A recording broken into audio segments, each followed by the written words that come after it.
In Vegas recently, a guy came up after the show, and he told me about a millionaire who lived there in Vegas, who decided he wanted to give an unusual party for his friends. He called the party Night in the Everglades. From Florida, he flew in palm trees, tropical brush. He lines them around the pool.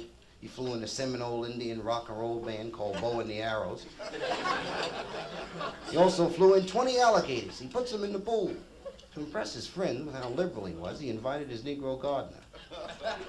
Personally, I think you're being pretty damn liberal when you bring alligators.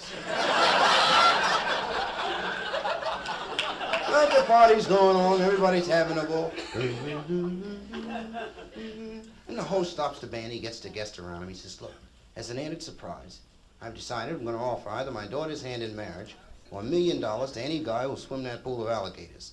There's an immediate undertone of conversation. Well, everybody talking. Splash! They turn and look, and there goes the Negro gardener down the pool. When he gets out of the other end, the undertone in conversation increases.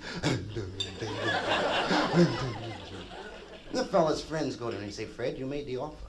You gotta pay off, Fred. If you don't, everyone will say you're not a man of your word. Fred goes over to the gardener and he says, you won the bet. Which do you want, my daughter or the $1 million? And the fellow said, neither one. I want you to tell me who shoved me in that damn pool. Did you read in the paper the other day about that gardener? The gardener who took the LSD? Yeah, some gardener. See, and he worked for this wealthy guy, you know? And the guy had been on a trip. He'd been to England. He'd been gone for months. And he was flying home to surprise his wife. And the plane landed at Kennedy. He didn't have his chauffeur meet him. You know, he picked up a car there. And he drives into the driveway of his mansion. The first member of the household staff he ran into was the gardener. The gardener's name was Harry. And Harry had taken the cube about 20 minutes ago. And Harry was standing there watering the lawn.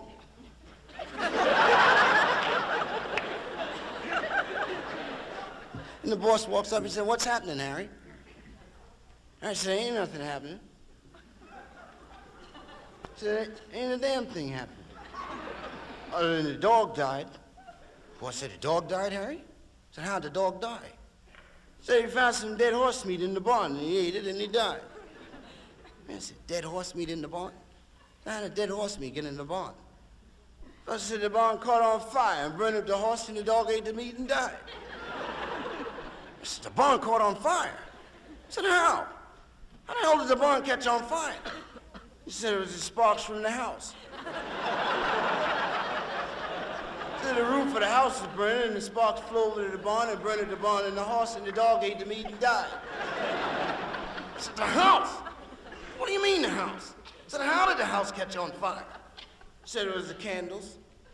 The fire from the candles caught under the curtain. It shot up the wall of the roof, and the roof started burning, and the sparks flew over to the barn, and burned the barn and the horse, and the dog ate the meat and died. I said, the candles? What candles? So we got all the electrical fixtures in the house. So where'd the candles come from? So there's the candles around your mother-in-law's coffin. So your mother-in-law had a heart attack and died. So we put the candles around the coffin, and the fire caught on the curtain and shot up the wall of the roof, and the roof started burning, and the sparks flew over the barn and burned the barn and the horse, and the dog ate the meat and died. I said, my mama had a heart attack and died. I said, Harry, what the hell went on around here? He said, I'm not going to tell you one more time. So your wife ran away with the milkman. When your mother heard about it, she had a heart attack and died. That's when we put the candles around the coffin, and the fire caught on the curtain and shot up the wall of the roof, and the roof started burning, and the sparks flew over the barn and burned the barn and the horse, and the dog ate the meat and died. Now, other than that, ain't nothing happening.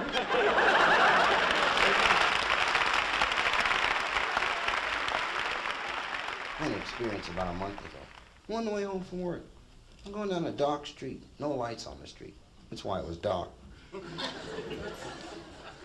There's an alley leading into the street. No lights in the alley either. If there aren't any lights in the street, they're not going to put lights in the alley. Shouldn't have to explain that. I said the street was dark. As I'm passing the alley, I heard a sound like I say to myself, there's a snake there. I look, and there's two bandits hiding there in the alley. One of them has a baseball bat. The guy that has the bat says, stick 'em up. Let me show you how fast my mind works. The moment he said that, a voice in the back of my mind says, this guy's gonna rob you. Right away, I know he's an amateur because professional bandits use guns. Professional bandit carries a gun. That way, if he's robbing someone and the police comes, he can put the gun in his pocket and run. How the hell are you gonna run with a bat in your pocket? So I say to myself, I'll talk him out of this. He knows what the hell he's doing. All I have to do is drop a short, heavy story on it. You gotta go for it. I gotta come on strong, I know this. So I say to the guy, I said, do you know who I am? He said, damn right, you're the fellow who's gonna get hit with a bat and robbed. I said, I better change my approach. This guy know what he's doing. He done this before. So I said, now, fella, I'm not gonna stand here and let you hit me with a bat. He said, don't get upset. I said, don't get upset because you're being robbed. I said, everybody gets robbed. I said, it's your turn. I said, some people get robbed with a car note, some people get robbed with a house mortgage, you're getting robbed with a bat. I said, don't try to get away from it. He said, take a moment to consider that if you try to make any evasive tactic like ducking, the great psychological pressure you'll be putting yourself under if you make me miss the first time. I said, yeah, that's right, too. But this ain't one of them dumbass bandits. No, I say, now look, fella. He said, the cops will get you. I said, because I got a very good memory, and I'll give the police a complete description, and they'll get you and your buddy. He said, if you got anything you want to tell the police, you better write it down before I hit you with the bat. That's when I started to cry. And the guy said, get up. So I'll speak to my buddy and see if he wants to give you a break. And he goes over, he talks with his partner, he comes back, he says, look, my buddy and I have discussed it, and we decided we're not going to rob you, but we're still going to hit you with the bat.